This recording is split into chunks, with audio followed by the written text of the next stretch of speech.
In this video, we are going to see how we can create the watermark and then add it to a photo in Canva. So here is a photo of mine that I want to add a watermark to.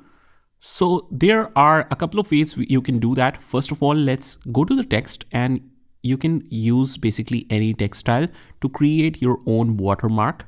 Just click on this, and let's say my channel name is Upskill-Education. So I'll just name it like this. And after that, what you can do is just adjust the size according to your requirements, whether you want to place it in the center or you want to place it at the top. You can try different color combinations as well, like this one. All of these are available, and you set it to a particular location. I think that is good. But if you try, let's say white, you can use that as well. And after that, what you need to do is just add some kind of transparency into the image so that it can reflect through the photo like this. And it doesn't matter how much do you want it. You can just enlarge it further if you still want to see it clearly in the background, something like this. So this looks like a proper watermark. As you can see that it is looking like a professional watermark. And whenever you have the watermark, let's say you want to add a new photo, and let's add it something from the elements.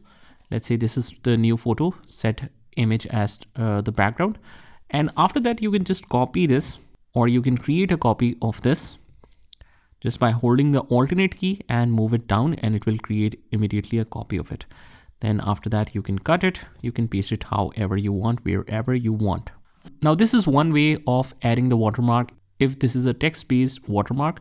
But what if it is a logo-based watermark? For that, you just head over to uploads and upload a particular watermark that you want to add. And let's say this is logo-based watermark. I'll add it somewhere. You can also make it transparent. If you want to, you can just remove the background.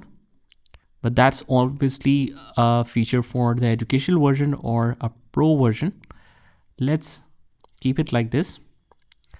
And then we want to add transparency to it like this, however you want.